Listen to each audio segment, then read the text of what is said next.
Hello and welcome to Unacademy, a one-stop destination for the English medium civil services aspirants. A very good evening and welcome to Conquer Prelims 2024, a free current affairs crash course to help you revise the most important current affairs topics of the last 18 months to help you prepare for the upcoming prelims examination.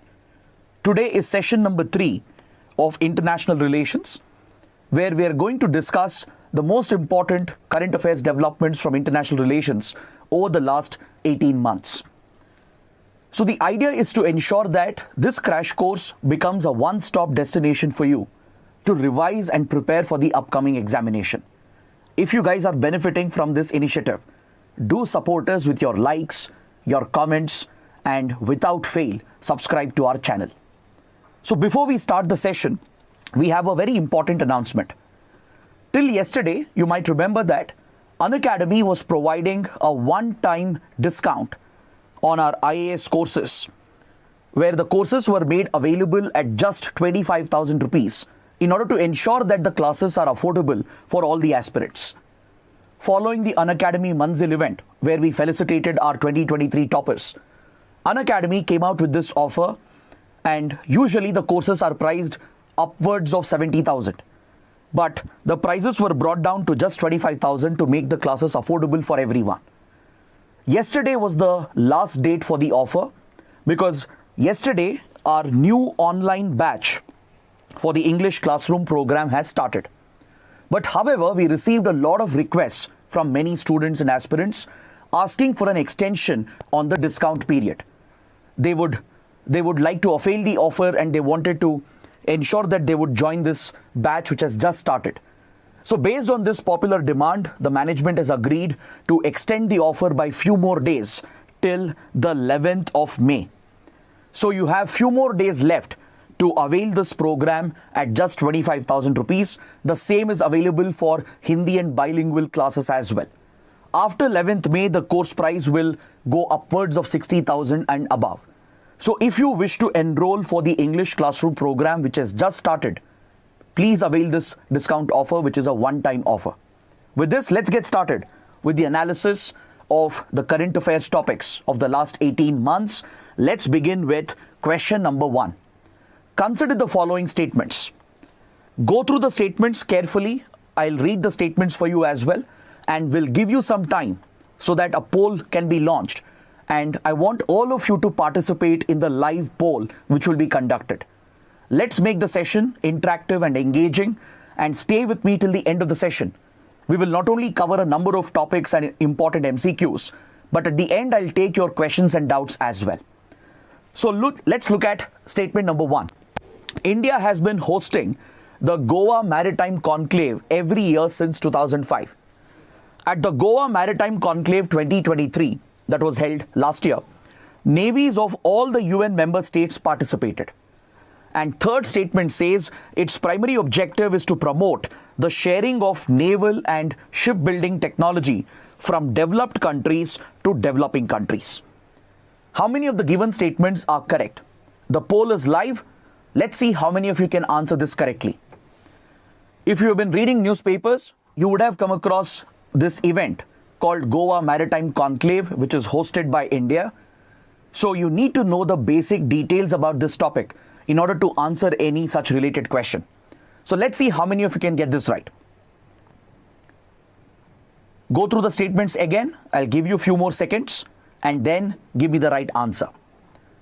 Right now, majority of the students are saying option B. Only 2 statements are correct. Still, majority of them are saying option B is the correct answer. Okay, let's evaluate each statement. The first statement is incorrect. The first statement is clearly incorrect because Goa Maritime Conclave was not started in 2005. And also it's not held every year. It's a biennial event, meaning it is held once in every 2 years. Statement 2 is also incorrect. During the last year's Goa Maritime Conclave, all the navies of UN member states did not participate. It is specifically meant for few rim states or littoral states of the Indian Ocean, and just around 12 countries participated and their navies interacted with the Indian Navy and discussed the security issues and maritime security issues of the Indian Ocean. So second statement also becomes incorrect because it is wrong, because all the UN member states did not participate. The third statement is also wrong. It is incorrect. Its primary objective is not to promote the sharing of naval and shipbuilding technology from developed to developing countries. That is absolutely incorrect. So all three given statements are wrong. The correct answer would be none of the above. Option D. I saw that very few students got the answer right. See, this is where a revision class like this would be very helpful for you. I'm sure many of you would have heard about this, but if you don't have that clarity, you might get the answer wrong. So let's ensure this does not happen in the exam, and let's quickly talk about the Goa Maritime Conclave. See, this is a flagship event organized by the Indian Navy. It is India which organizes this event that brings several friendly navies of the Indian Ocean together. Several littoral states of the Indian Ocean which border the Indian Ocean, they are invited for this conclave where the naval leadership and the maritime forces and their leadership, they meet regularly and they discuss the important maritime security issues. It could be countering terrorism, countering organized crime, or even providing disaster management assistance. So they discuss all the maritime security issues with focus on building interoperability between these friendly naval forces. So Indian Navy is the host. It is India which organizes this event, and we started hosting this event from 2017 onwards. It wasn't started in 2005. That is why statement 1 was wrong. The first edition was held in 2017, and it is not held every year. It is held biennially, meaning once in every 2 years. The second edition was held in 2019, third edition in 2021, and the fourth edition was held last year in October 2023. Understood? So it is obviously hosted at Goa and off the coast of Goa in the Arabian Sea. Usually there is no military exercise involved. There is no naval exercise involved here. It's more of a symposium or a conference where the top naval leadership comes together and they discuss the maritime security issues and discuss strategies for cooperation. The primary focus is to build interoperability between the friendly navies and coast guards of the region. Is that clear? So which are the participating countries? There were 12 Indian Ocean littorals which participated last year.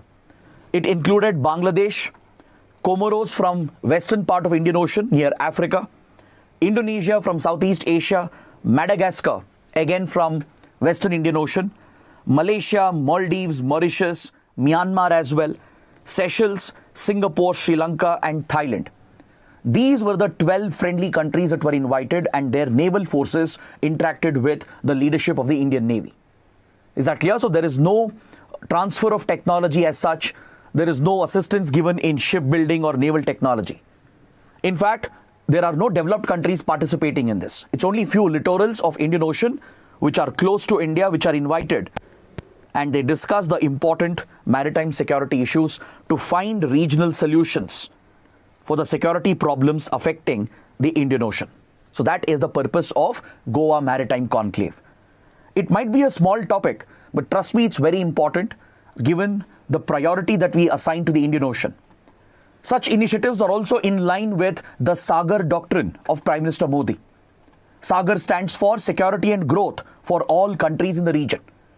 Through the Sagar doctrine, India has promised to be the net security provider for the Indian Ocean and provide maritime security and as well as economic growth for all the countries of the Indian Ocean. So such security initiatives and conclaves, they are in line with the vision of the Sagar doctrine of the Modi government. So these are the important points you need to note down. Now let's move on to question number 2. The second question. The question says, Xi'an declaration seen recently in news was signed at which summit? Was it signed at SCO summit or the BRICS summit or the C+C5 summit or at the East Asia summit? The poll is live. Please go ahead and attempt this particular question. Let's see how many of you can get the answer. The Xi'an declaration was signed recently at which of the given summits? Majority of the students, more than 50%, have given the correct answer. Very good. The correct answer is option C. It was signed at the C plus C5 summit. What is C plus C5? C plus C5 stands for China and the 5 Central Asian countries. China brought together the 5 countries of Central Asia and held a summit last year, and they signed the Xi'an Declaration. By the way, this was the first ever summit. This was the first ever summit of the C plus C5 countries. So please make a note. That's why the topic becomes very important. This was the first time that at the summit level, China was meeting with all the 5 Central Asian countries. Now let me explain the importance of the summit, and let's look at the implications for India. Let's see if there are any other related points which could possibly be asked in a prelims question. See, China, when it brought these 5 Central Asian countries together, its primary focus was to promote its Belt and Road Initiative, because China is marking the 10th anniversary of the launch of Belt and Road Initiative. Chinese Premier Xi Jinping proposed the idea of Belt and Road Initiative in 2012, and the first BRI summit was also rolled out in 2014. And these Central Asian countries, which are in the neighborhood of China, they have been given a lot of priority under the BRI of China. Through the BRI project, also called One Belt, One Road Initiative of China, China is looking to create advanced connectivity infrastructure. It is trying to connect with important regions such as West Asia, Europe, and it relies on these Central Asian countries to improve the land-based connectivity with West Asia and European countries. It is also connecting with South Asian and Southeast Asian countries. For example, with Nepal, Myanmar, Pakistan. It is building land-based projects like road projects or expressways or pipelines or even railway projects. And it is trying to enhance China's connectivity with all these important regions. Now, don't forget, many of these regions, they are blessed with resources. So that is exactly what China is eyeing. China wants to access the precious resources present across these regions, and China also wants to find new markets where it can establish its economic dominance by exporting its goods and commodities. There is a maritime component as well under the Belt and Road Initiative, which is called the 21st Century Maritime Silk Route. So this is the sea-based component through which China is trying to connect with Southeast Asian countries, South Asian countries, with Africa, with Europe, West Asia, and also with the Oceania region towards the South Pacific and Australia region. So China is investing in strategic seaport facilities, funding such projects around the world, and improving maritime connectivity as well as part of the maritime component of the Belt and Road Initiative.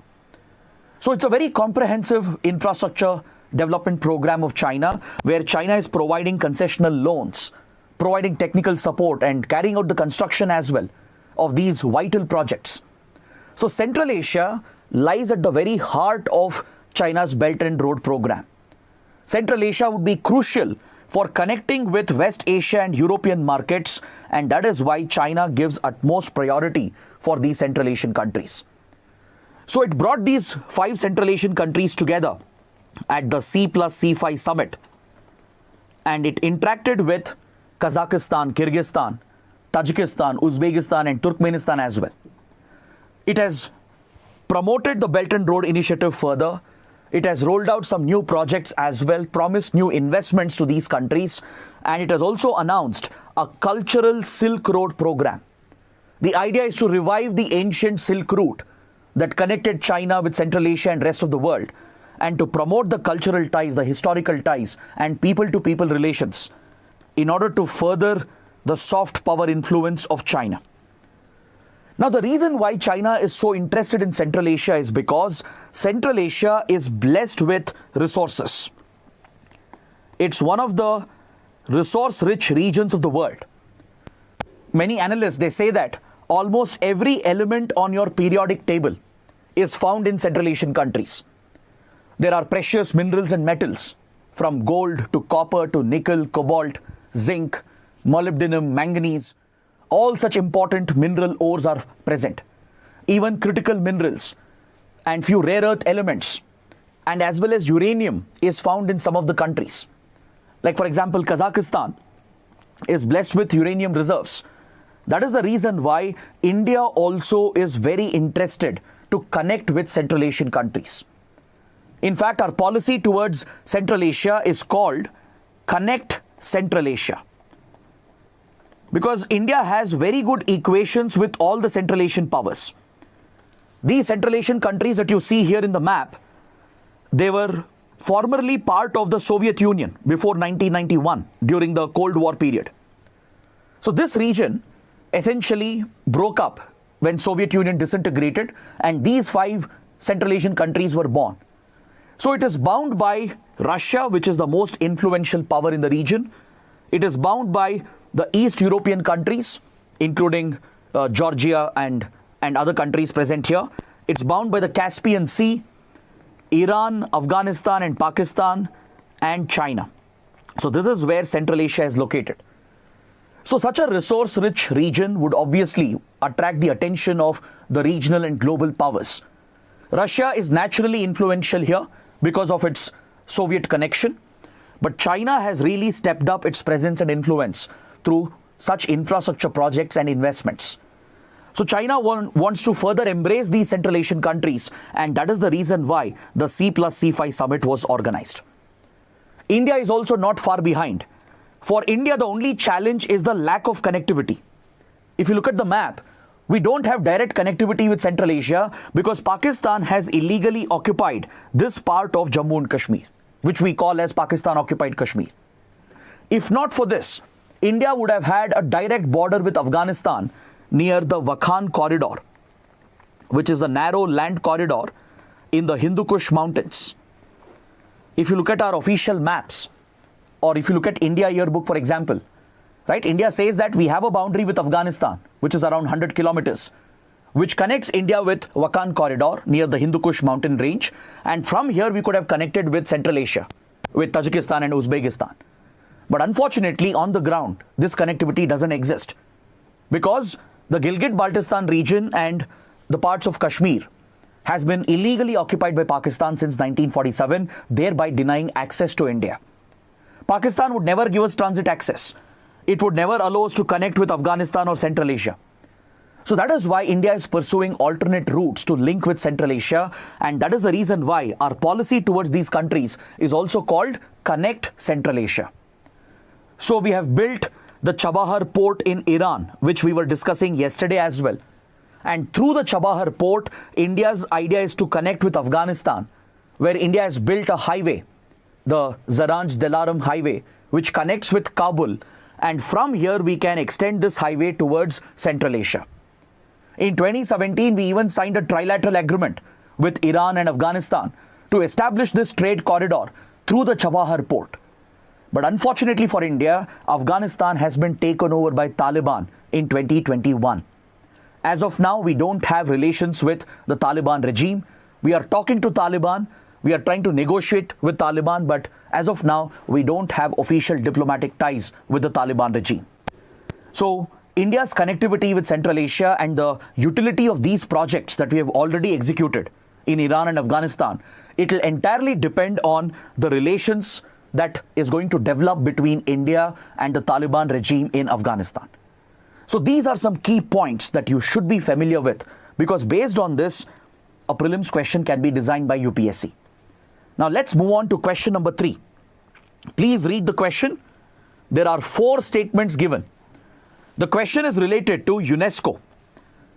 UNESCO, as you know, is a very important international organization. It was frequently in the news last year. First statement says UNESCO has 194 members and 12 associate members. All UN member states are members of UNESCO except Israel and Liechtenstein. Third statement says Cook Islands, Niue and Palestine are members of UNESCO but not recognized as UN member states by the United Nations. And the last statement, fourth statement says recently Israel quit UNESCO and then rejoined in 2023. Now please go ahead and give me the right answer. Please check how many of the statements are correct and try to select the right option. I'll give you a few extra seconds because it is a relatively longer question. So please read the statements again, understand what's being asked, and then press the right option. The poll is live, so I want all of you to attempt this particular question.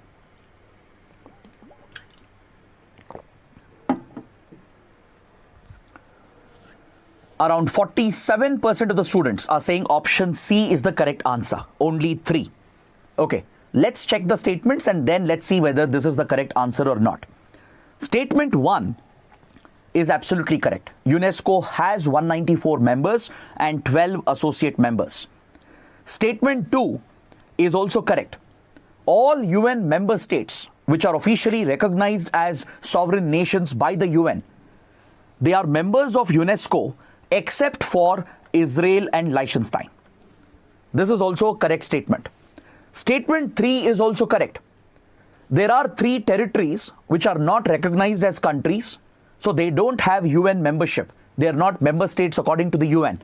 This includes Cook Islands, Niue. Both are small island territories in the Polynesia region towards the northeast region of Australia and New Zealand in the South Pacific. You have these Polynesian countries called Cook Islands and Niue, but they are not recognized as sovereign nations. They don't have UN membership. Then you also have Palestine.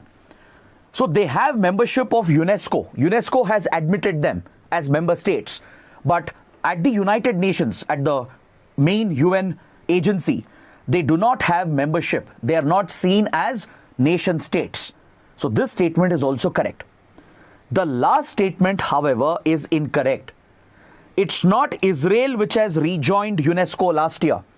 It is the United States of America. The US had quit UNESCO recently along with Israel. Both US and Israel had quit UNESCO recently, and last year US has joined UNESCO back. So that is why the organization was in news. It was one of the reasons why UNESCO becomes important for your exams. So 3 statements are correct. So majority of you were absolutely right. Option C is the correct answer. Now let's quickly talk about UNESCO. There are few other points that we need to cover. And UNESCO was also in the news for one more reason. I'll come to it. That would be my question number 4. So first, let's talk about the organization itself. See, UNESCO stands for United Nations Educational, Scientific and Cultural Organization. It has been established as a specialized agency of the UN. Its establishment in the current form dates back to 1945, when the UN was created after the Second World War. But if you trace the origin of UNESCO, it actually goes back to the Treaty of Versailles and the League of Nations. After the First World War, the Treaty of Versailles was signed that brought the First World War to an end. And League of Nations was established as an international organization to maintain peace and security, to prevent another global conflict. So under the League of Nations, a UNESCO-like organization had been established and it was functioning. Its primary goal was to build peaceful relations by working in the field of education, science, culture, social sciences, etc. So after the Second World War, League of Nations was disbanded, as League of Nations had failed to prevent the Second World War, and in many ways it had contributed to the start of the Second World War. So as League of Nations was disbanded and replaced by the UN in 1945, the previous cultural organization, it was transformed into UNESCO and established in 1945 in its current form. So since then, UNESCO has been striving to establish peace and build friendly relations around the world by focusing on educational initiatives, by focusing on scientific cooperation, cultural relations. So essentially, UNESCO plays a very important role in promoting these social goals in bringing countries together, in promoting scientific research, in promoting the spread of education, in also promoting cultural relations and protecting cultural sites of importance. So UNESCO has been designated as a specialized agency of the UN. So there are 194 member states as of today and 12 associate members. So it's not just UN member states who can apply for UN membership, that is UNESCO's membership. Even those territories which are not recognized as UN member states, even they can apply for UNESCO's membership. Even few intergovernmental organizations, private sector institutions, think tanks and governmental groups can also seek membership as associate members. So in total, there are 194 member states and 12 associate members, and it's headquartered in Paris, in France. So UNESCO is primarily responsible for achieving sustainable development goals in the sectors of education, science and technology, cultural relations, and as well as in the field of social sciences. It focuses on promoting the right to free speech and expression. It focuses on promoting conservation of cultural sites, any asset which is of cultural value, could be a tangible asset or an intangible asset, right? So that is the primary role and task of UNESCO, and it plays a very important role in achieving some of the sustainable development goals. But however, the functioning of UNESCO has often been controversial.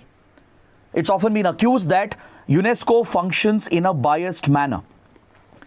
Even in the past, back in 1980s, during the Cold War period, the US had quit UNESCO once by alleging that UNESCO was favoring the Soviet power bloc. So I'm just giving an illustration to show that it's not the first time that countries are quitting UNESCO by alleging that the organization is behaving in a biased manner. During the Cold War period in 1980s, the US had quit UNESCO by citing the bias of UNESCO towards the Soviet Union. Later, it had rejoined the organization after the Cold War came to an end. But recently, there was an issue related to Palestine. In 2011, Palestine, which, as you know, is not a nation state, it's not a sovereign country, right? But it is fighting for its nation status, right? It's in conflict with Israel. Israel has violated the two-state plan. It has never allowed Palestine to form as a sovereign nation. So Palestine had applied for UNESCO's membership, and in the year 2011, it got sufficient votes at the UNESCO to be admitted as a UNESCO member. So when UNESCO admitted Palestine, it was rejected by US and Israel. UNESCO also passed a resolution criticizing Israel's occupation of East Jerusalem. Some of the Jewish pilgrimage sites which are disputed, which are supposed to be of Palestinian Muslim origin, these pilgrimage sites, they were recognized by UNESCO as Palestinian Muslim sites, and it was seen as a biased decision by Israel which would harm Jewish heritage and Jewish culture. By the way, these were allegations of US and Israel. The other side argues that Israel is indeed in illegal occupation of East Jerusalem. And some of the historical sites, the pilgrimage sites, some of them, they do have a Muslim heritage, a Islamic heritage, and they have been recognized by UNESCO as cultural sites of relevance for Islam. So based on this controversy that broke out, and following the admission of Palestine as a member state, both US and Israel, they decided to quit the organization. So the controversy was going on from 2011. Finally, in 2017, under Donald Trump, the US initiated the process to quit UNESCO, and Israel also began the process to quit UNESCO. So by 2018, both the countries had quit the organization, and it was a very big development back then. See, UNESCO depends on these big, powerful countries for donations. UNESCO is largely funded through voluntary donations and contributions by the member states. And US is one of the biggest contributors. So when US quit the organization, it lost the funding. It lost the donations for a number of years. And this compromised the functioning of UNESCO. UNESCO has some very important initiatives going on, conservation initiatives, educational initiatives. They all have suffered in the last few years due to the stoppage of funding and donations from the United States. So after the change in administration in the US, under Joe Biden, the US decided to rejoin UNESCO, and last year in 2023, it has formally completed the process. According to media reports, the US has decided to pay all the dues as well. Since 2018, US has not donated any funds. So over the last 6 years, some dues have built up to $150 million. And the Biden administration has promised to provide the funds to UNESCO to ensure that its functioning is not affected. So this was a very big development. Israel, of course, was not happy with the decision. Right? So US decided to rejoin UNESCO and revive the funding which was being provided to UNESCO. That is why the topic is very, very important. Now, let me point out two very important initiatives of UNESCO which can be important for the exam. One is the Man and Biosphere Program. UNESCO's Man and Biosphere Program is one of the important conservation initiatives. It's under the Man and Biosphere Program that the World Network of Biosphere Reserves are established. In India as well, we have several biosphere reserves, like the Nilgiri Biosphere Reserve, for example. Right? So some of them are recognized as part of the World Network of Biosphere Reserves. So India has established several biosphere reserves, which are protected areas, and some of them are part of the UN network, the UNESCO network of biosphere reserves. So this is a program that recognizes the linkages between man and nature. So UNESCO brought out the initiative to reconnect man with nature, to focus on environment conservation, biodiversity protection. And it came out with the concept of a biosphere reserve, which are protected areas that are provided with additional protection to ensure that these areas are protected from hunting, poaching, pollution, etc. So those biosphere reserves, which are part of the world network, they receive support from UNESCO for conservation efforts.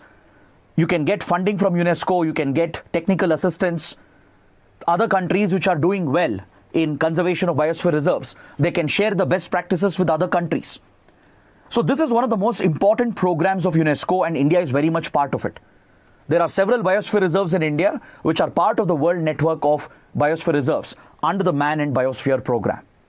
So please identify which are the biosphere reserves in India which are part of the world network of biosphere reserves. And please mention that in the comments after the session ends. The other important initiative is the UNESCO World Heritage Program. So important sites of cultural importance, natural importance, or any site which has a mix of natural heritage and cultural heritage, they can be nominated and they can be inscribed by UNESCO as a World Heritage Site. So these sites will also receive assistance from UNESCO as far as conservation efforts are concerned.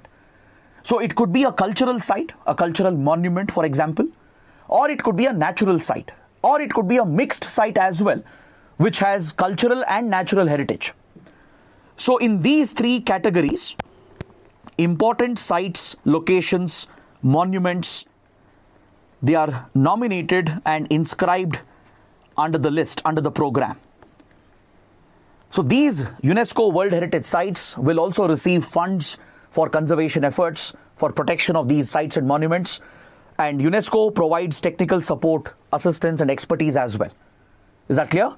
So this is another important program of UNESCO, where locations, sites and monuments of outstanding universal value, which add value to humanity itself, which transcend boundaries, right?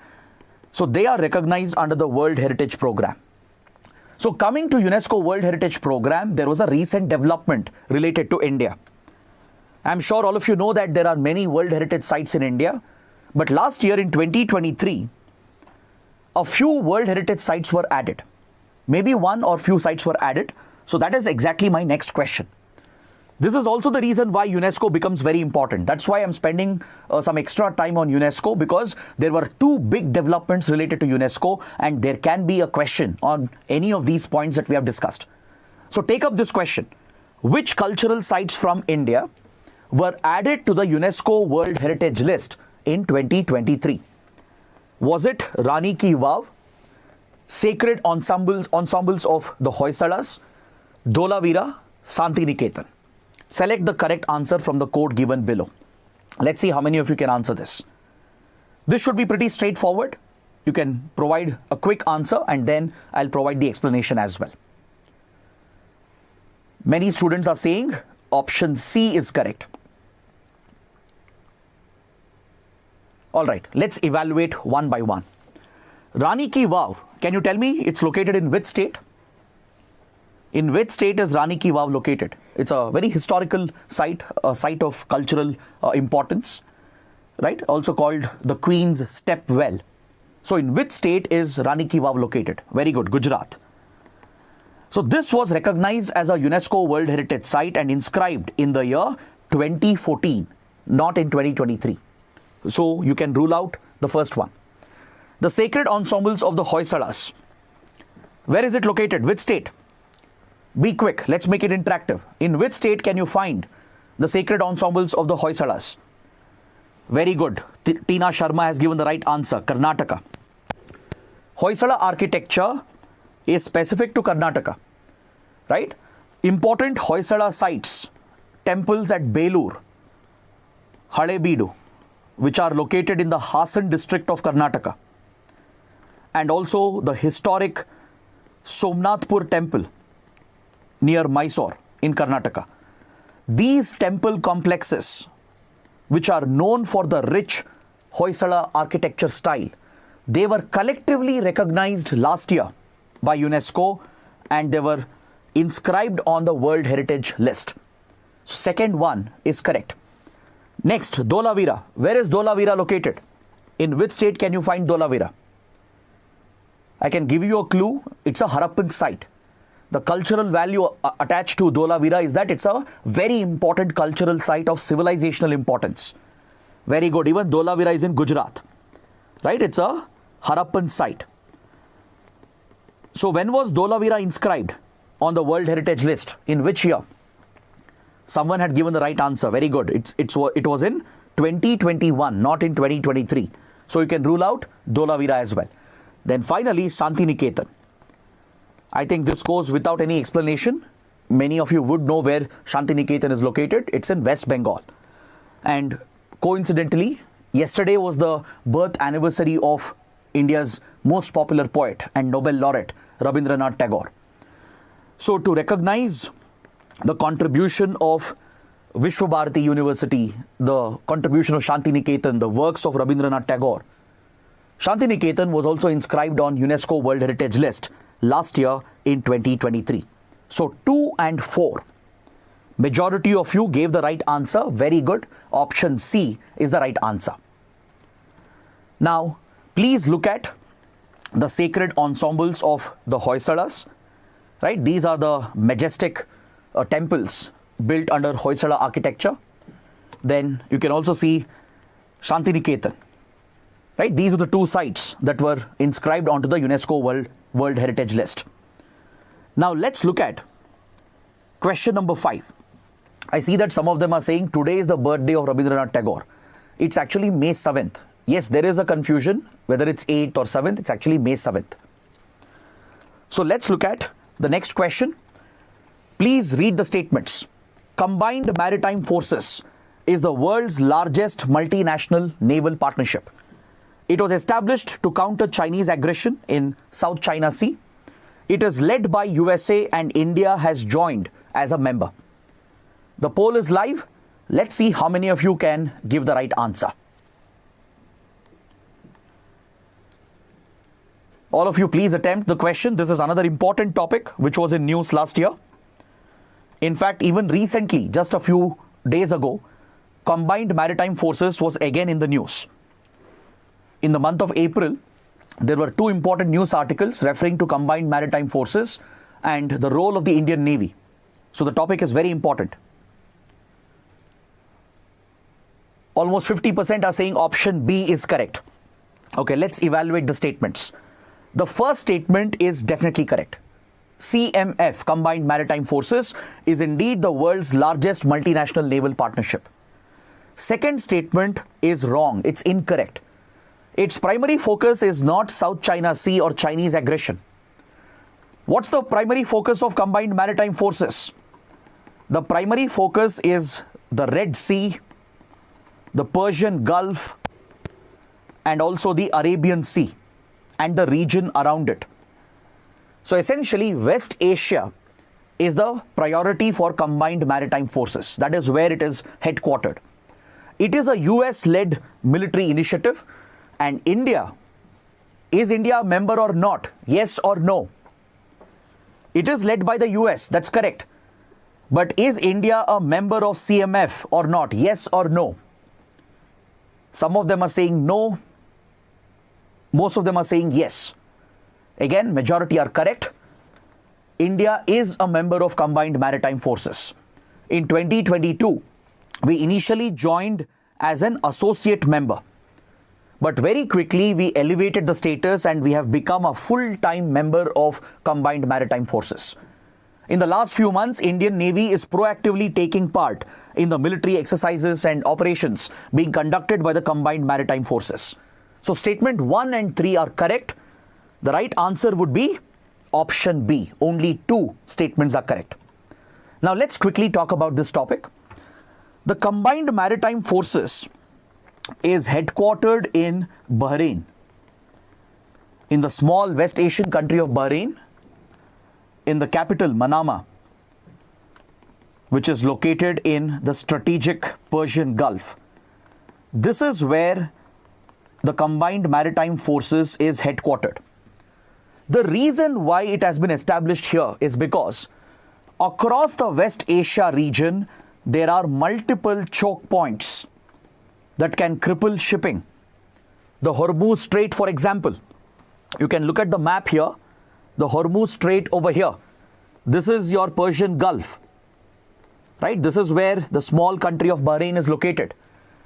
So most of the oil exports from these oil exporting nations passes from Persian Gulf towards the Gulf of Oman after passing through the Hormuz Strait. The Hormuz Strait is very vulnerable for blockades. There are many extremist forces operating here. There are countries which share a lot of hostility like Iran, Saudi Arabia, Israel, US, right? So there are tensions present which could lead to a blockade of Hormuz Strait that could disrupt oil shipments. Similarly, near this choke point, Bab al-Mandeb, there are multiple threats present from extremist groups like the Houthis of Yemen to various other radical forces are operating here, and it's a very narrow shipping corridor that connects the Red Sea with the Gulf of Oman, the Horn of Africa, and the Arabian Sea. This is another vital shipping route and multiple threats are present. The threat is from terrorist groups, extremist organizations, even piracy. The Somalian piracy near Horn of Africa is a threat. Organized crime like drug trafficking, arms trafficking, right? There are multiple threats present here around the West Asia region that could disrupt important shipping routes. So that is why the Central Command of the US Navy, the US CENTCOM, it has based itself in Bahrain. The US has these commands around the world. That is how US projects its military influence.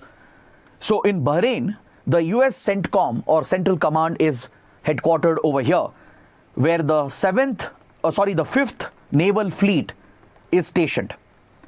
The 5th Naval Fleet of the US, which is an entire carrier battle group that includes aircraft carriers and multiple warships and submarines, are stationed over here in Manama. So US established this Combined Maritime Force in 2001, primarily to counter terrorism and all forms of radicalism, extremism, and also organized crime, which was widely prevalent in this region. Over the years, many interested countries have joined the Combined Maritime Forces, and today there are 43 nations which are members to the CMF. Is that clear? I'll show you who are the member countries as well. Now, please note down that the CMF is divided into 5 important task force.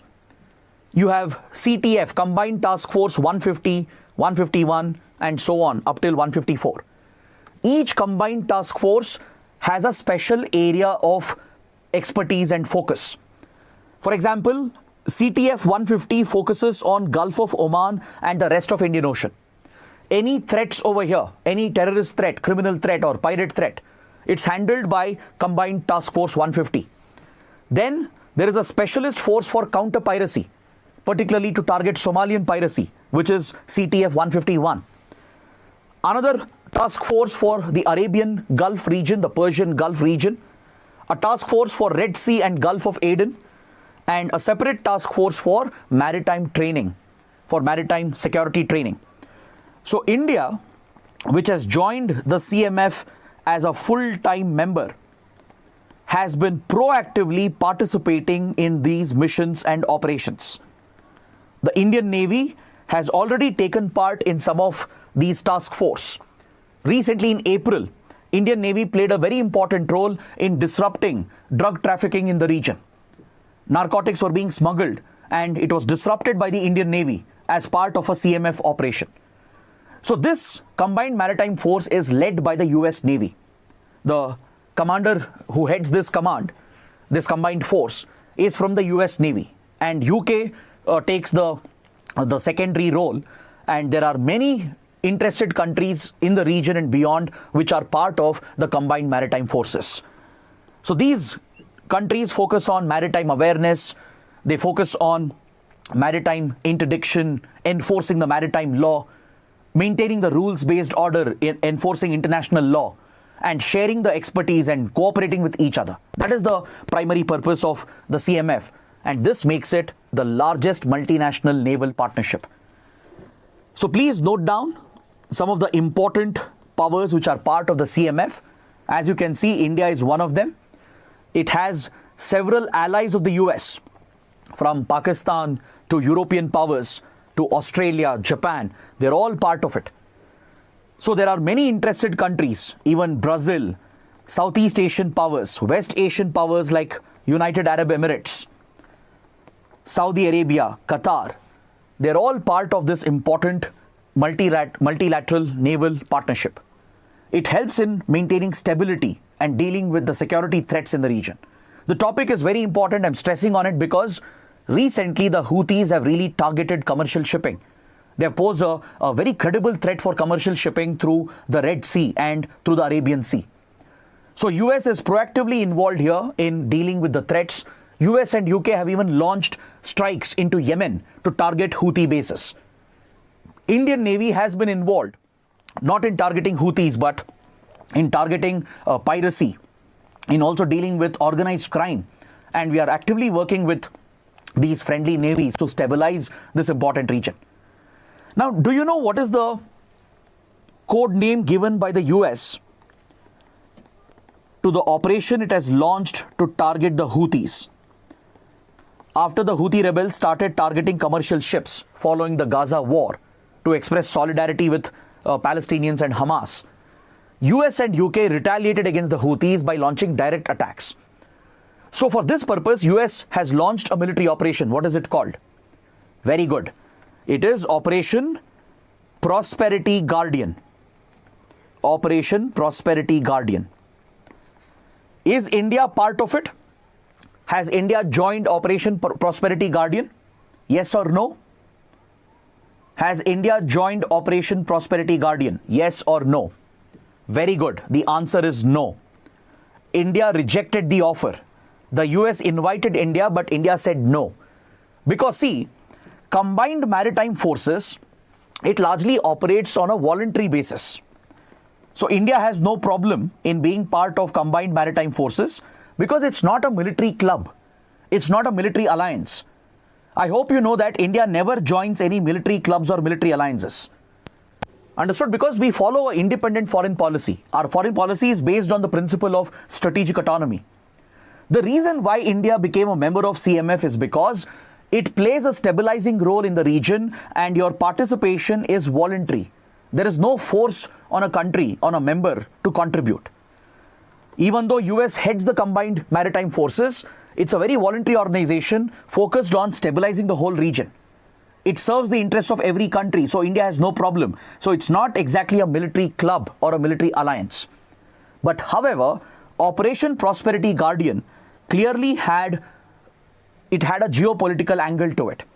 US and UK were leading Operation Prosperity Guardian to basically support Israeli interests.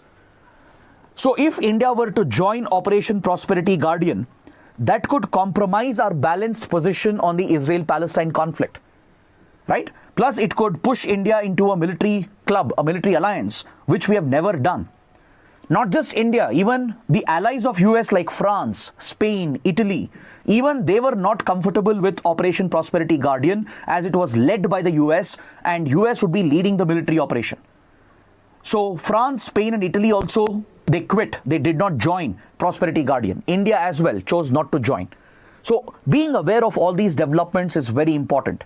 There can be an analysis-based question, not just a factual question. There can be an analysis-based question asking why India did not join Operation Prosperity Guardian. Now let's look at question number 6. It's a very simple question actually. Please take a quick look. It's related to the Artemis Accords that India signed last year with the United States. You might remember PM Modi visited the US last year and a very important agreement was signed by India. So how does signing the Artemis Accords with the US benefit India's space program? 4 options are given. Please go through them quickly and give me the right answer. The poll should be live. Read the options carefully and then select the right option. Let's see how many of you can answer this. Does it involve jointly deploying military satellites to counter the threat from China? Will it help India's manned mission program to train our astronauts to speed up our Gaganyaan mission, which is an upcoming manned space flight of India? Will it give us access to the ISS, the International Space Station, and the Lunar Gateway projects of NASA? Which of the statements are correct?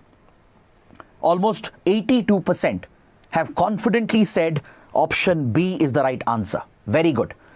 This is indeed the correct answer. Statement 1 is incorrect. There is no military angle involved here. There is no focus on developing any kind of military satellites or militarization of space or countering China. So statement 1 is absurd. It is absolutely incorrect. But the other 3 statements are 100% correct. So let's quickly understand what are Artemis Accords. What is the Artemis program of the NASA? See, United States is making a big comeback as far as space exploration is concerned, particularly lunar exploration. I'm sure all of you know during the Cold War in the 50s and 60s, there was a space race between US and Soviet Union to launch the first satellite, to place the first astronaut in orbit, to land on the moon, etc. But until 70s and 80s, NASA was very active when it came to lunar exploration and off-Earth exploratory missions. But post-1990s, there was a massive reduction in NASA's budget. NASA shut down most of these space exploratory programs. And as a result, US in a way fell behind when it came to lunar exploration and other off-Earth missions. But of late, in the last 15-20 years, a new race has begun between the spacefaring nations to reach the moon, explore the moon, and possibly exploit the resources on the moon. China has made a rapid advance through its Chang'e mission program. It has already launched multiple missions. It has retrieved a lunar sample, and it is well on its way to even send astronauts to the moon. China's goal is to put Chinese astronauts on the lunar surface, most likely at the south pole of the moon, by 2030. India has seen incredible success through the Chandrayaan program, right? We placed a successful mission recently. We landed a payload and also we pushed a rover as well on the lunar surface, carrying out analysis on the lunar surface. Japan has seen a big success recently by executing a soft landing. India, Japan are collaborating, by the way. I hope you know India, Japan are collaborating on the LUPEX mission, which is a joint lunar mission of India and Japan. So there are a lot of opportunities opening up in the space domain, particularly with regard to these off-Earth missions that involves exploring the moon, maybe even Mars exploration, extraplanetary missions, or exploring comets, asteroids, etc. So US has also entered the space race in a big way. Since China, India, Japan were already taking a lead over the others, the US has now revived its Artemis program and it has launched it in a very big way since 2018. NASA has kept a clear goal to place astronauts on the moon very soon, carry out lunar exploration, and if possible, exploit the resources as well. So it introduced the Artemis Accords to build partnerships with friendly, like-minded countries who can collaborate with the United States, with NASA, on this ambitious space program. So India's ISRO will be part of this collaboration. The Artemis Accords are basically bilateral agreements that US signs with individual countries. India was the 27th country to join the Artemis Accords. Today, there are almost 38 countries that have signed the Artemis Accords. Is that clear? So through the Artemis Accords, a set of principles and guidelines are being established to implement the foundation of the Outer Space Treaty and also to promote the exploration, the civil exploration of off-Earth objects like the moon, Mars, comets, asteroids, and other extraplanetary objects. And the goal here is to scout for resources, carry out manned missions if possible, place astronauts, and if possible, consider exploiting the resources, establishing maybe human settlements, establishing permanent colonies of astronauts. These are the long-term projects driven by NASA under the Artemis program. So clearly, the manned component, the astronaut or the manned space component of the mission is very clear.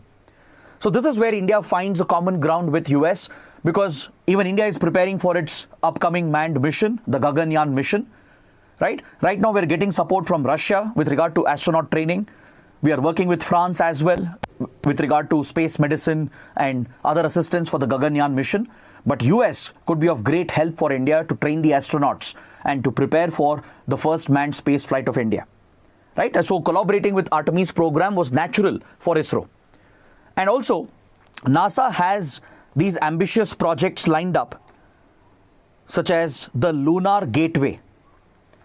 It is a set of projects that NASA is planning, through which it hopes to explore the lunar surface, place astronauts and establish maybe permanent colonies in the next 15-20 years. So by being part of Artemis Accords, by accepting these 13 principles and guidelines, India will get access to the Lunar Gateway project, which could allow India to work with US, Japan and others to have a presence on the lunar surface.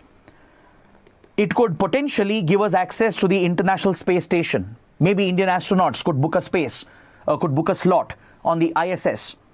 So there are many possibilities, many benefits for India by being part of the Artemis Accords. But one concern here is that a few years ago, the US brought out a law which states that American citizens can explore lunar resources and claim the lunar resources as well.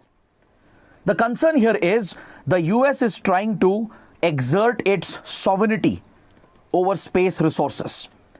This is actually not allowed under the Outer Space Treaty. If you look at Outer Space Treaty, it establishes outer space as part of the global commons, meaning outer space belongs to everyone. It belongs to humanity. It does not belong to any specific country, and it prohibits countries from claiming jurisdiction and sovereignty in outer space. But US, which is foreseeing competition with China, has already started making certain changes in its policy, which could allow Americans to not just explore the lunar surface, but even claim the resources that they are going to find. if NASA or let's say the private space companies of US, if they are able to exploit lunar resources, US might very well claim jurisdiction over it. Artemis Accords by itself does not say anything about sovereignty or jurisdiction, but the domestic law of US, which was amended in 2015, states that if American citizens find resources in space on the moon, they can claim the resources, they can exploit the resources. So US is claiming jurisdiction, establishing its sovereignty. There are reports that China might do the same. If China lands astronauts on the moon, right, very well China might claim sovereignty over certain areas of the moon and it might start exploring the resources. This would be extremely alarming. It could lead to the militarization of outer space. So that is one concern that India should be careful about. But otherwise, it's a great collaboration. It will help India in many ways, particularly for our manned space program, for Gaganyaan mission, for accessing International Space Station, and also to be part of the Lunar Gateway project. So now let's move on to the next question. Before that, please note down, Sweden is the latest country to have signed the Artemis Accords, the 38th country. So let's look at question number 7. This is a very tricky, very interesting question. It's a map-based question based on recent developments. Let's see how many of you can answer this. The shipping route that begins at the boundary between the Barents Sea and the Kara Sea near the Kara Strait and ends in the Bering Strait is known as what? What is the name of this shipping route that lies between the Barents Sea and the Bering Strait, passing through the Kara Strait? Is it called the Panama Sea Route? Is it called the Pacific Seaway, or the Northern Sea Route, or the Northwest Passage? Let's see how many of you know about this topic. Please go ahead, attempt this particular question. This is a very important topic again. It's related to India as well. It's connected to India. 60% have said option C. Very good. That is indeed the correct answer. The answer is Northern Sea Route. But nearby the Northern Sea Route, there is another shipping route called the Northwest Passage as well. So please don't get confused. I'll explain how the two routes are different. Panama route is obviously through the Panama Canal in Central America. Just like Suez Canal route connects Red Sea with Mediterranean, the Panama Canal route in Central America connects Atlantic with the Pacific. There is nothing called Pacific Seaway. It's just a imaginary option which has been given. But I will explain what is the Northern Sea Route, why is it important, where is it located. We'll also look at Northwest Passage. These important sea routes are present in the North Pole towards the Arctic region. Please look at the map over here. In the Arctic Circle, there are new shipping routes which are opening up due to the faster melting of ice caps and glaciers. As a result of global warming and climate change, Arctic ice is melting at a faster rate, and especially during the summer months, new shipping routes are getting opened up. And also the Arctic countries, such as Russia, for example, even Canada, Denmark, even US to an extent, Finland, Norway, all these Arctic states, they have started deploying icebreaker ships to break the ice and create a path for navigation and shipping through the Arctic route, through the polar route. The polar route has many advantages, many benefits. The Arctic Circle is known to be blessed with resources, from enormous hydrocarbon reserves of crude oil and natural gas to precious minerals and metals and rare earth elements and critical minerals. They are found in large quantities across the Arctic region. So resource exploration is possible because of the melting ice. Shipping has become possible, creating shorter routes to connect Western and Eastern Hemisphere. So that is why the Arctic region has acquired strategic significance. In fact, there is a geopolitical competition between the Arctic states, which are part of the Arctic Council that governs the Arctic region. So in this region, there are 4 important shipping routes which are being explored, and I'm going to explain all the 4 shipping routes. Please pay attention. First, let's start with the Northern Sea Route, which was part of our question. the northern sea route is being pursued primarily by Russia. Russia is planning to clear the ice in the Arctic area to form a direct link between the Bering Strait located over here and the Barents Sea that's located over here. This is the Barents Sea. This is where the Kara Sea is located, the Kara Strait and the Kara Sea. You can see the Kara Strait over here. So all the way from the boundary of the Barents Sea and Kara Strait till the Bering Strait, Russia is trying to open up this route. Can you see this red dotted line over here? Connecting the Siberia region of Russia, the Far East region of Russia, with the Yamal Peninsula or Yamla Peninsula. This entire region of Russian territory and Russian exclusive economic zone, it is blessed with hydrocarbon reserves, it is blessed with precious minerals and resources. This is a great shipping route. It's also a shorter route, especially for India to connect with Russia. I'll show you how. We'll look at another map and understand how India is also interested in being part of the Northern Sea route to create a shorter route with Russia and Europe. Now coming to the second route, the Northwest Passage, that was also mentioned in the question. The Northwest Passage is this blue colored line. Let me take the same color so that you don't get confused. So this is a shipping route which is being opened from Alaska, which is American territory. So US and Canada, these North American powers, which are also Arctic states, they are trying to open up the Northwest Passage, linking the polar area with the Pacific and the Atlantic. Then in the same map, you can see two other important routes. You can see the Arctic Bridge route in green. Can you see this route here? Linking North America across the Atlantic with Europe by connecting with Arctic territory. This is the Arctic Bridge route, which links North America with Europe, with the Arctic states. So US, Canada are looking to connect with Norway, Sweden, Finland, even Denmark, Iceland, etc. And they're looking to explore this route and extend the route towards the Arctic pole. Then finally, the last one, the Transpolar Sea route, which basically connects the polar area from one hemisphere to the other, from the eastern to the western hemisphere. So this route, the Transpolar route, will pass through the Bering Strait over here, which is a narrow opening, and it will connect all the way across into the Atlantic. It will create a shorter route between the Pacific Ocean over here. This would be the Pacific, where Japan and other East Asian countries are also located, and it will link over here with the Atlantic. So this would be the North Polar route or the Transpolar route that could connect the western and eastern hemispheres and link the Pacific with the Atlantic. So these vital shipping routes are being opened up. They have a lot of economic and strategic and geopolitical significance. Understood? So please make a note of this and be familiar with these locations like Barents Sea, the Norwegian Sea, the Bering Sea and the Bering Strait over here.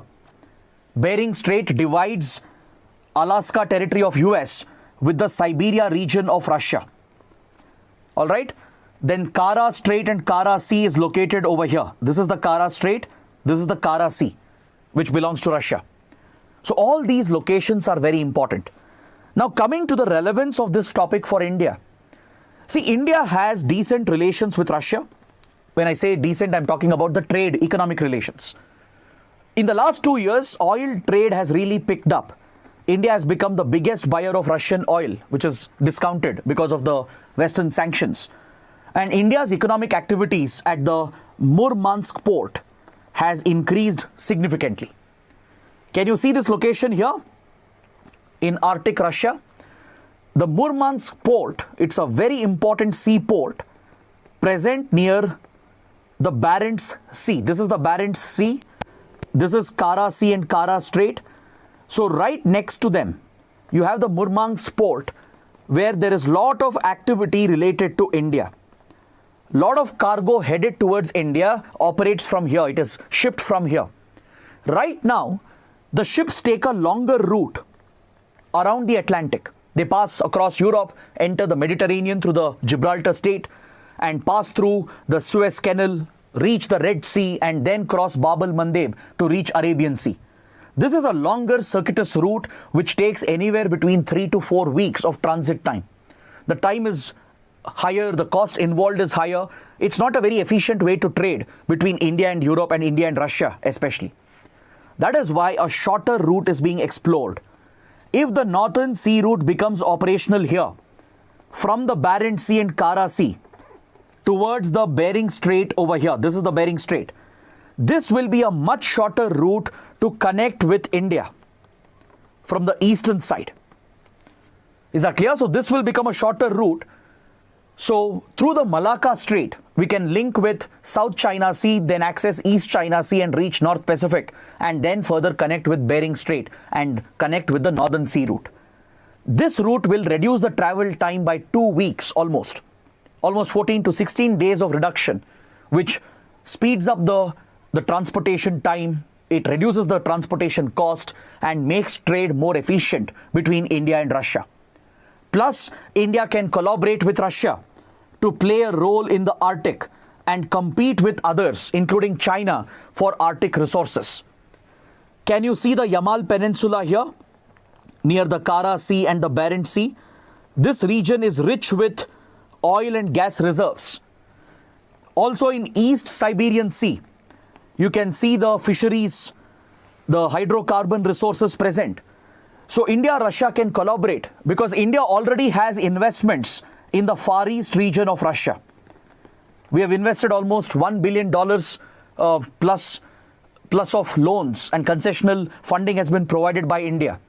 Indian companies are already operating in the Far East, from Tata Coal to few diamond companies from India, and even ONGC Videsh Limited. They all have investments in Sakhalin region, Kamchatka Peninsula, in the Far East Siberia region. That is where the Northern Sea route will begin. Right? So this is a great opportunity for India, be it accessing the Sakhalin region and the Kamchatka Peninsula, which are also blessed with resources in Siberia. So this is the route that we are exploring, and that is why there is a proposed project to create a shorter link between India and Russia by connecting Chennai, the port of Chennai, with the port of Vladivostok. Vladivostok is a major city, Russian city located in Siberia. So we are exploring a shorter route through the Malacca Strait to link with the port of Chennai, to connect here with Chennai.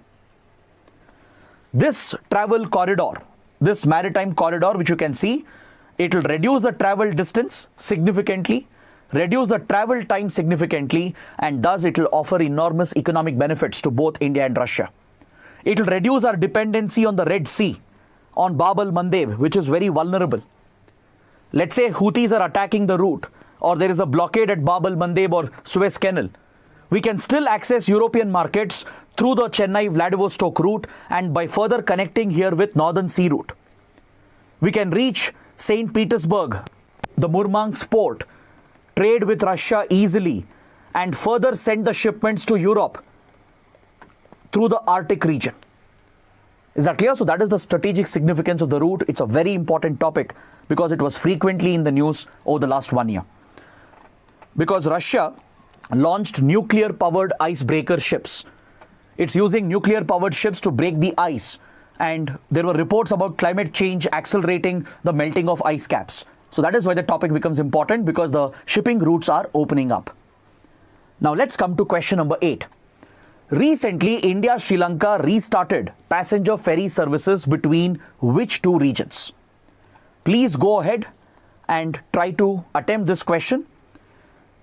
Is the ferry service between Chennai and Colombo, Kochi and Hambantota, Nagapattinam and Kanke-Senturai, Tuticorin and Trincomalee? What's the correct answer? It's another important development from our neighborhood, from our immediate neighborhood. Most students are saying option C. Very good. That is indeed the correct answer. Recently, India and Sri Lanka restarted a ferry service linking Nagapattinam in coastal Tamil Nadu here with Kanke in the northern province of Sri Lanka, in the Jaffna region of Sri Lanka. See, this is a historical trading route and a connection between Tamil Nadu and Sri Lanka. Historically, this ferry route was operational. It was a passenger ferry route where passenger boats used to operate across the Park Strait. But unfortunately, due to the ethnic war in the northern province, in the Jaffna region, led by the LTTE, and due to the insurgency and violence carried out by LTTE, this ferry service had been stopped many years ago. So now India Sri Lanka have decided to revive the passenger connectivity, and last year Government of India and Sri Lanka relaunched the passenger ferry service connecting Nagapattinam with Kanke.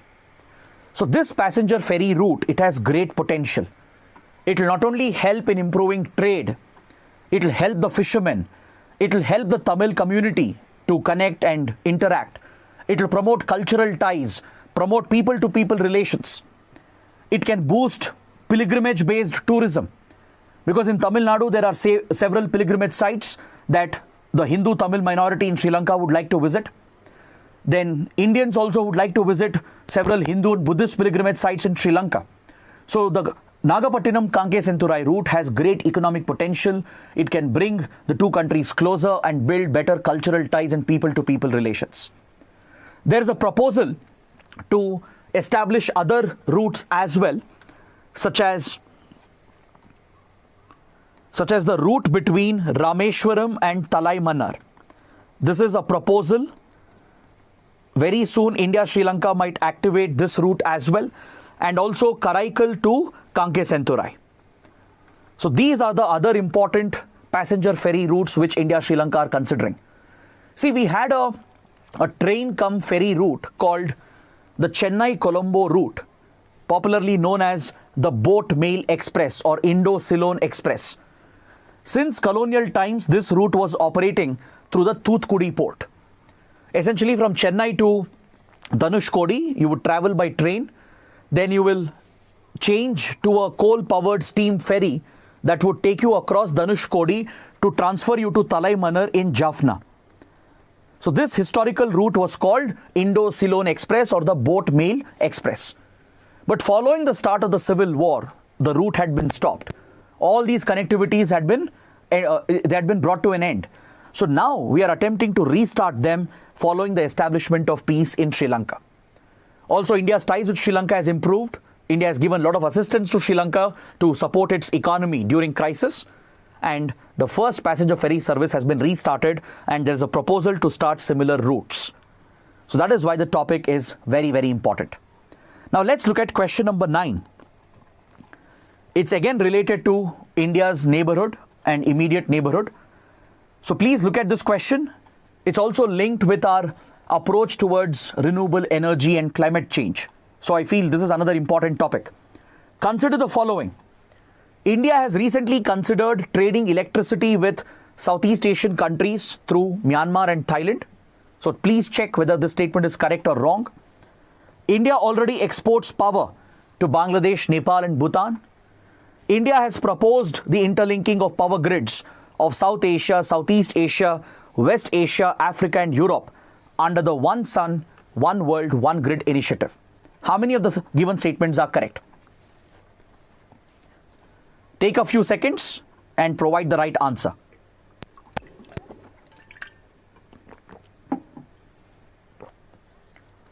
Almost 60% are saying option C. You're absolutely right. All the 3 given statements are correct. So option C is indeed the correct answer. So let me explain this topic quickly. See, last year there were media reports based on sources from Ministry of External Affairs that India is considering trading electricity with Southeast Asian countries such as Myanmar and Thailand. There is a proposal by India to link the power grids of India and these Southeast Asian countries. In fact, near the India-Myanmar border between Nagaland and Myanmar and Manipur and Myanmar, there are few power grids which have already been connected and sometimes we have traded electricity with Myanmar. Now, India wants to scale this up under the Act East policy and supply electricity to Myanmar and Thailand and create a common grid. So this will synchronize with the South Asia grid that India has already established between the BBIN countries. BBIN stands for Bangladesh, Bhutan, India and Nepal.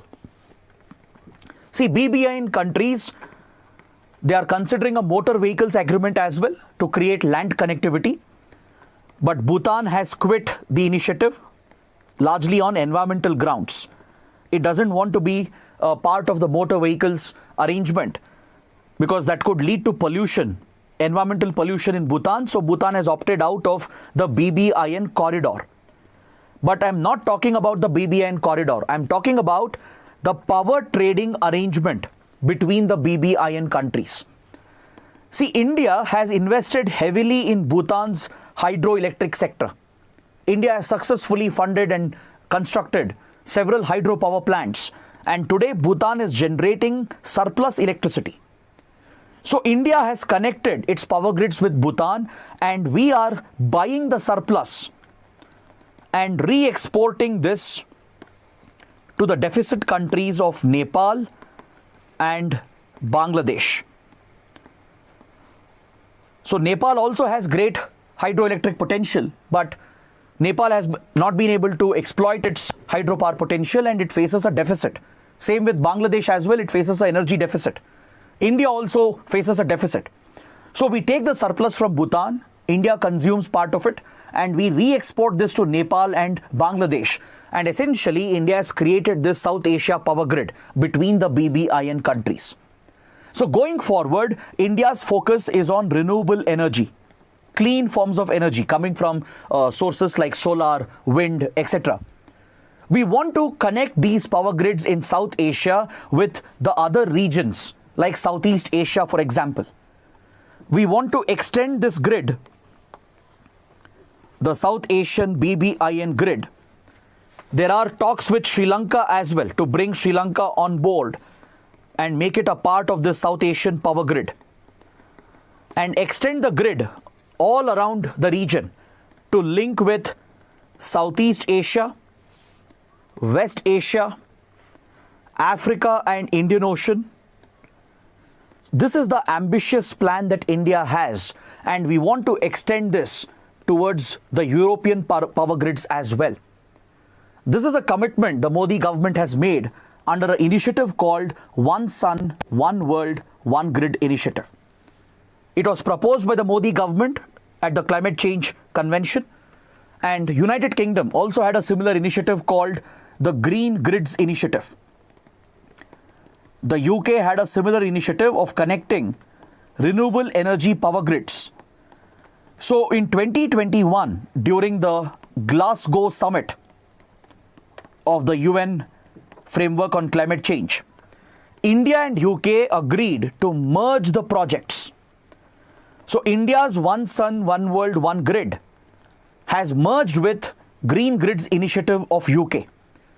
This project is likely to be executed in 3 phases. It's a 3-phase program. First, the focus is on establishing the South Asian grid, bringing Sri Lanka on board as well. We have signed recent agreements with Sri Lanka for energy trade between India and Sri Lanka for export of electricity. Then connect this with Southeast Asian grids, extend this to Indian Ocean, Africa, West Asia, and further link this with Europe in 3 different phases.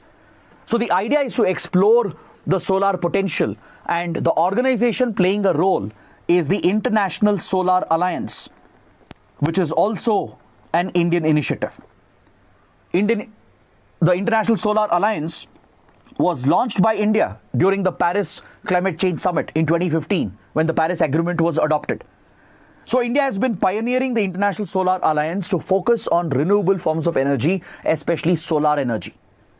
So these are some important projects that shows India's seriousness about fighting climate change and building collaboration with countries to tackle the effects of climate change.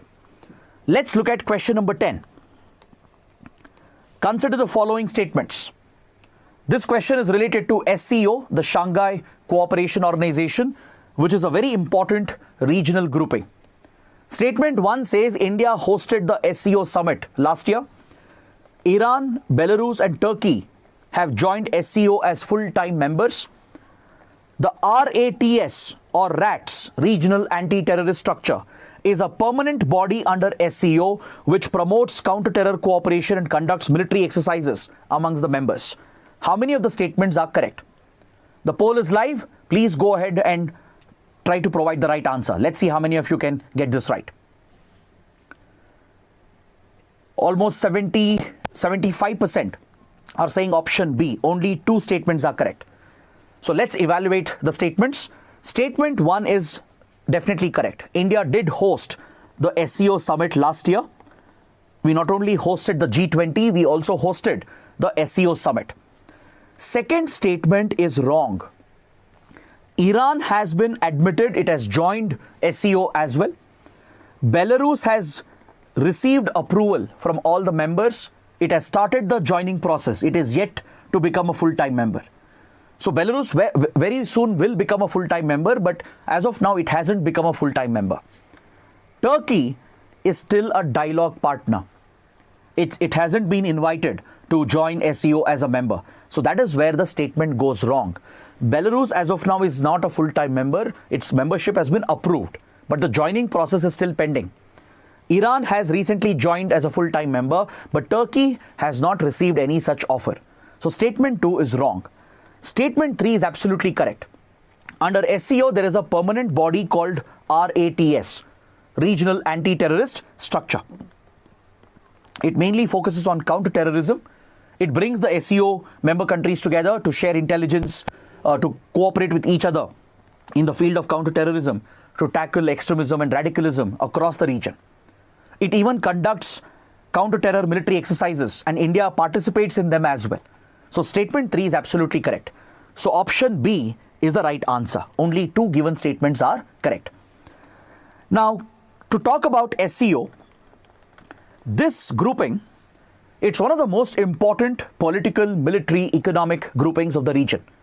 Its main focus is Central Asia, Eurasia region, and initially it was established in 1996, and it was known as the Shanghai Five.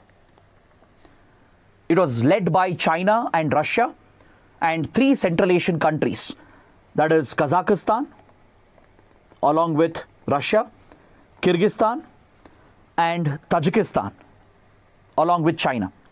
So these 5 countries initially formed the foundation of the group called Shanghai Five in the year 1996. Then later in 2001, a new country was added, that is Uzbekistan. Uzbekistan joined the initiative and they signed the Shanghai Pact. They signed the Shanghai Pact, which led to the establishment of the Shanghai Cooperation Organization. So it only consisted of 6 member countries when it was founded in the year 2001. But over the years, SCO has become one of the most important groupings. It has a lot of political, economic and military significance. And India, Pakistan, which were observer states, they were also given admission into the group. India, Pakistan held only observer status along with Iran, Afghanistan and few others. But in 2015, during the UFA summit, permission was given, rather offer was given to India, Pakistan to join the SCO. And by 2017, at the Astana summit, India, Pakistan completed the joining formalities, the process, and we became full-time members. So membership went up to 8. And recently, Iran also has been admitted. It has completed the joining process. So now there are 9 full-time members. Belarus also has received approval. The application of Belarus has been approved by SCO member countries. It has started the joining process maybe by next year. Or reports say that in this year itself, Belarus might become the 10th member country.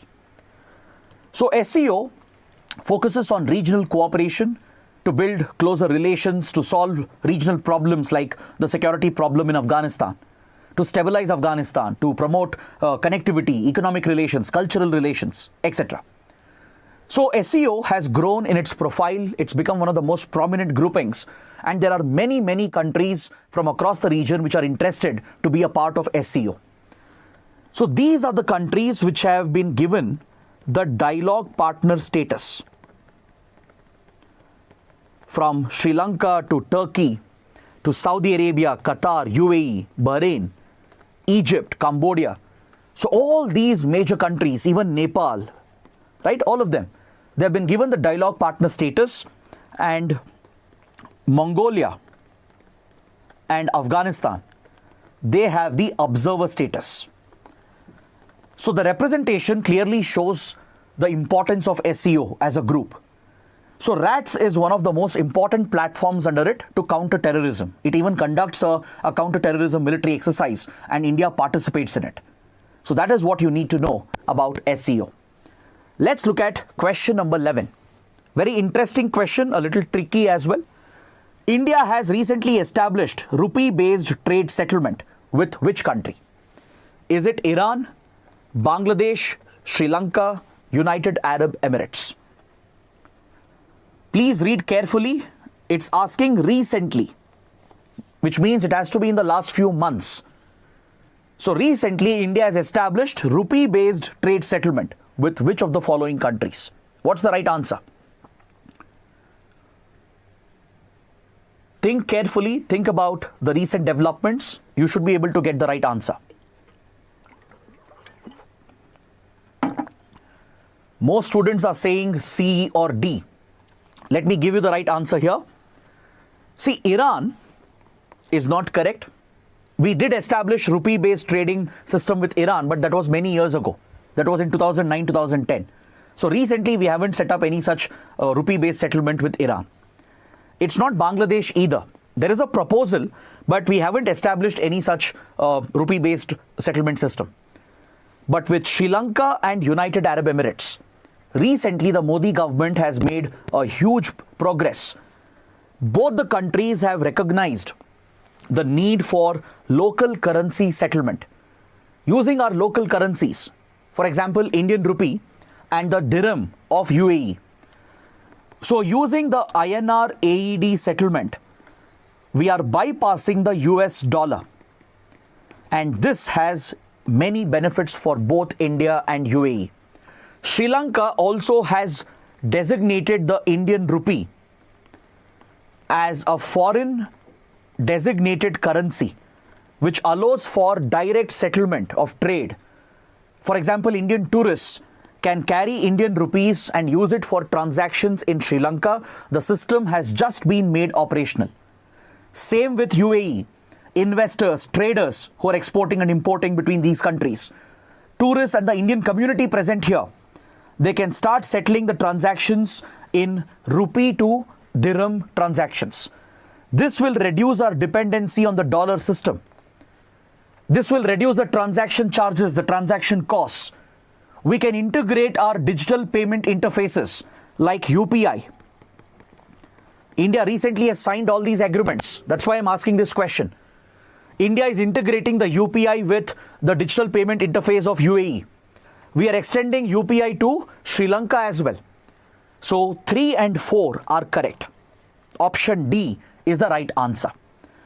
Now, can you tell me 2 other countries with whom India already has this settlement system? There are 2 other countries apart from UAE and Sri Lanka with whom we have been settling our trade balance through a rupee-based system itself. Which are the other countries you can think of? Very good. Russia is one. Because of the Western sanctions, right? We started using a rupee-based payment system. Then even Nepal, very good. And also Bhutan. Nepal, Bhutan and Russia. Even with these countries, we have rupee-based trade settlement system. Understood? Bangladesh also has shown a lot of interest. Bangladesh and India are negotiating a similar arrangement. So what are the benefits of having such a trade settlement system? See, if we reduce the dependency on the dollar, we will not be subjected to the whims and fancies of the US, which largely controls the dollar-based transaction system, right? Right now, US places sanctions on Iran, Russia. So that creates problems for us when we are making dollar-based transactions.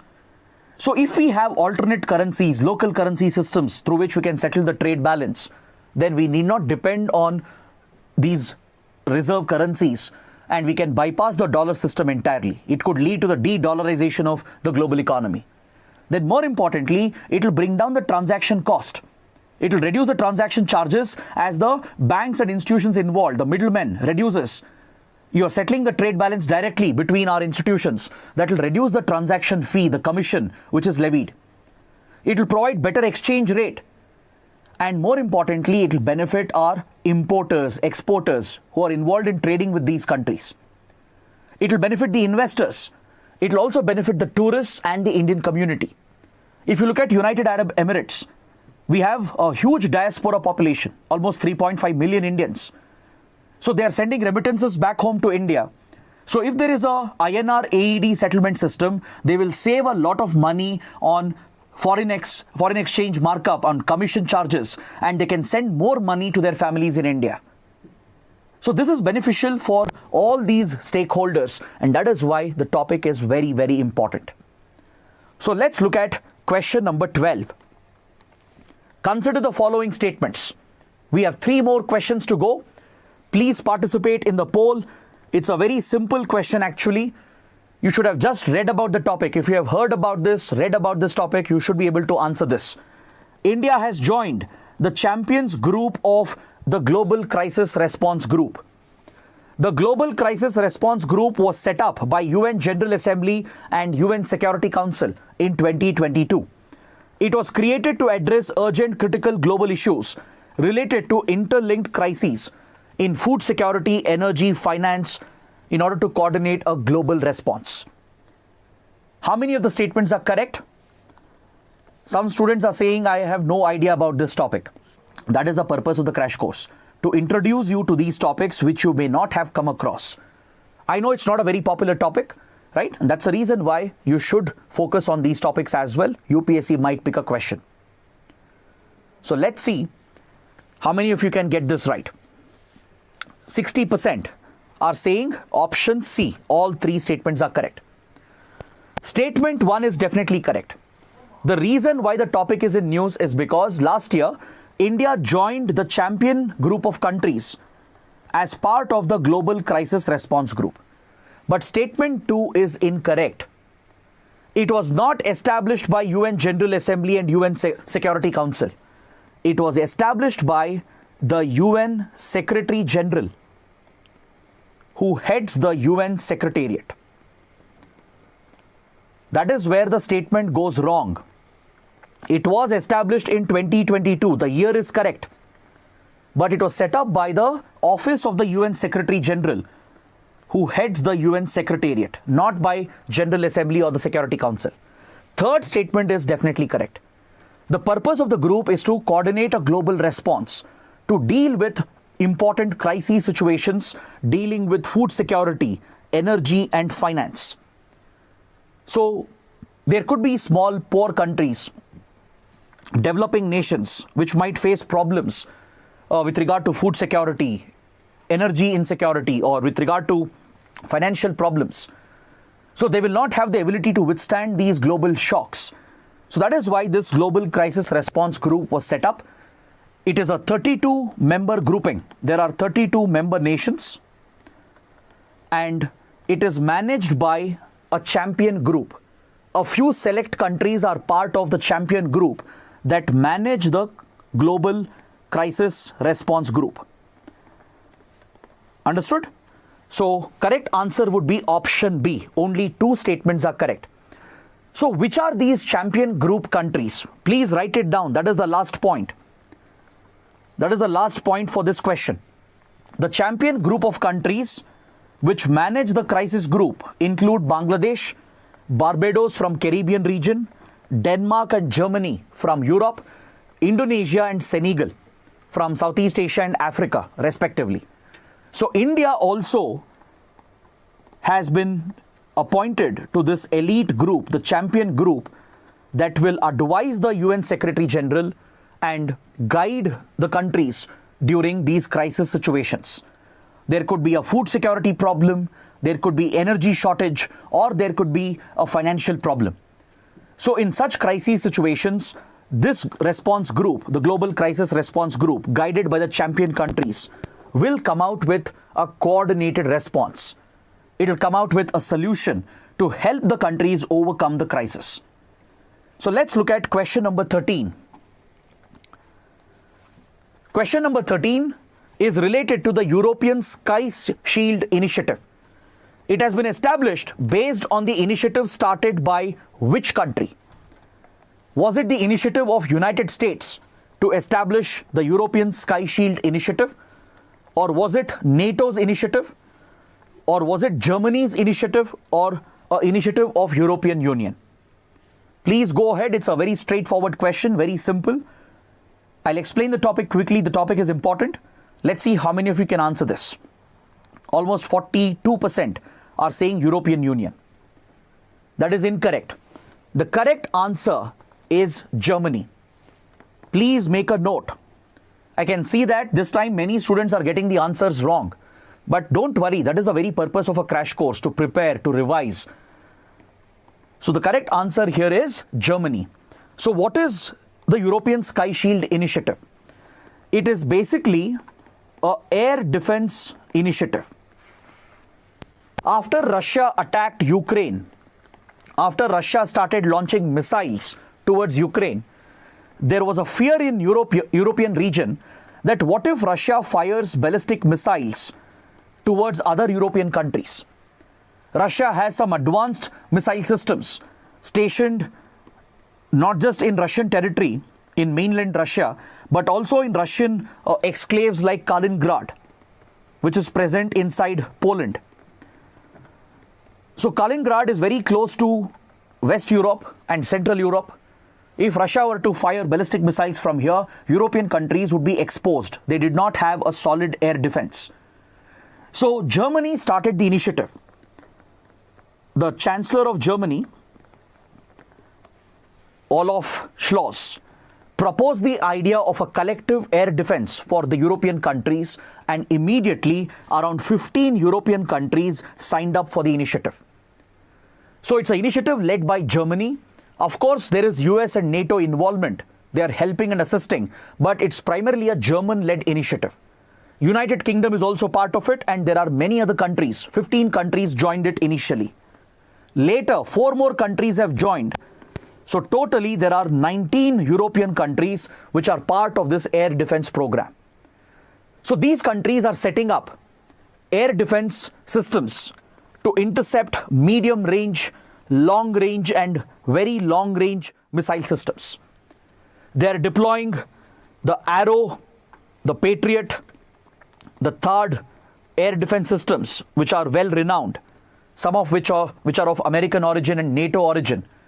So such air defense missile systems are being deployed across Europe to potentially intercept any Russian missile launches which could threaten European territory. That is the purpose behind the initiative. So I have given the entire list of countries here. Please go through that once. So apart from Germany and UK, many other countries like Belgium and especially East European, Central European countries which are closer to Russia, right? They were more worried, so they have all joined the initiative. The Baltic states like Latvia, Estonia, Lithuania, Hungary, Bulgaria, Romania, they're all part of it. And recently, Denmark and Sweden, they joined the air defense program last year. All right, that's why the topic was in news. Then in July 2023, even the neutral states of Austria and Switzerland joined the initiative. When it comes to Europe, Switzerland has a policy of neutrality, even Austria. They don't take sides in geopolitical conflicts. But Switzerland and Austria have, for the first time, in a way compromised on their principle of neutrality, and they've joined the European Sky Shield Initiative, which could be an air defense shield that could protect the European countries if ever Russia attacks European countries. Now coming to the last question for today, question number 14. It's related to the BRICS grouping. Which of the following was the outcome or were the outcomes of BRICS in 2023. It's referring to developments related to BRICS last year. BRICS countries are considering a Russian proposal to establish a joint space station. Is this statement correct? Was there such a development reported last year? BRICS countries have agreed for an expansion of the group by sending out an invite to new members. Did this development happen? BRICS members established a joint disaster response force to respond to disasters. Please check which of the statements are correct. Take a few seconds, give me the correct answer, and then I'll explain this topic, and then we can close the session for today. Almost 50%, 54% are saying option B is correct, which is 2 only. Let me give you the right answer. Statement 1 is also correct. Not many of you would know this. There was a Russian proposal last year. Russia proposed a possible joint space station for the BRICS countries. Is that clear? It did not attract global headlines, but it was reported in some important journals and magazines brought out by think tanks and few research organizations. This is a very interesting proposal that has come from Russia. Russia has proposed a joint space station program because ISS will retire in few years. Also, Russia's space relations with US has taken a hit because of the war. So Russia is planning a possible space station on its own, and it wants to collaborate with other BRICS countries. So this development was reported. It did happen. There is a proposal from Russia. It's not a final decision. It's just a proposal, and others are considering it.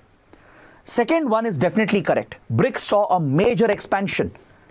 6 new members were invited to join the BRICS grouping, and out of them, 5 countries have already joined, thus expanding the BRICS group. But third one is incorrect. There is no joint disaster response force to respond to disasters. See, disaster management is a focus area for BRICS. The disaster management authorities, they meet. There is a task force as well to discuss disaster management cooperation. But however, there is no joint response force. These countries have not established any joint disaster response force. That's why statement 3 is wrong. So 1 and 2 are correct. Option A becomes the right answer. 1 and 2 only is the correct answer. So this in a way was a trick question. So if you look at the BRICS group that was formed in 2009, there are 5 countries: Brazil, Russia, India, China. South Africa joined later in 2010. Since then, BRICS has been trying to challenge the financial order, which has been dominated by the Western countries. BRICS primarily came up as a counter to IMF and World Bank, as they dominated the global financial architecture, which was largely controlled by Western powers. So now BRICS has diversified. It's focusing on geopolitical issues, strategic issues, counterterrorism, climate change, space cooperation, disaster management. So it's a diversified group, and its profile is rising amongst emerging economies and developing countries. Many countries have shown interest to join the BRICS, and last year, 6 new members were admitted. Which are the 6 members?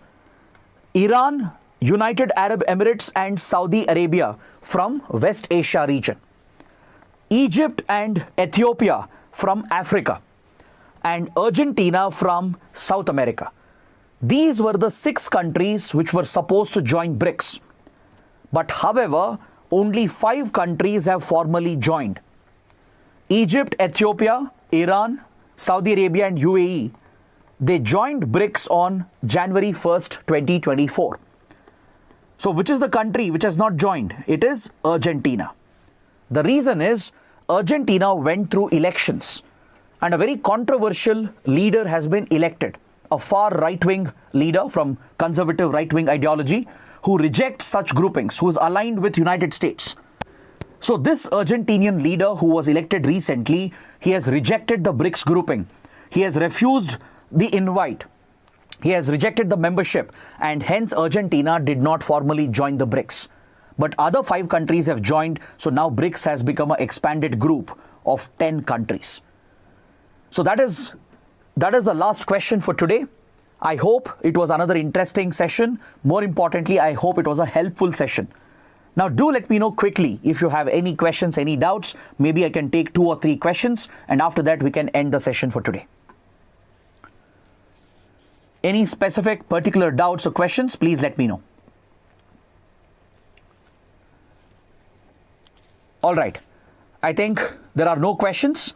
So let's end the class for today. I'll meet you tomorrow. Don't worry, tomorrow is the last class for international relations. And after that, we will have a marathon. But that would be informed to you later. We will have a marathon session where I will discuss a number of static topics from IR as well. But first, tomorrow, please attend the last class at 7:30 p.m. Attend it live so that we can interact, we can take up questions, you can attempt the poll as well. Now, if you like the class, if you learned all these topics clearly, do support us with your likes, your comments, and don't forget to subscribe to our channel. That is it for now. Thanks for watching. Have a good night.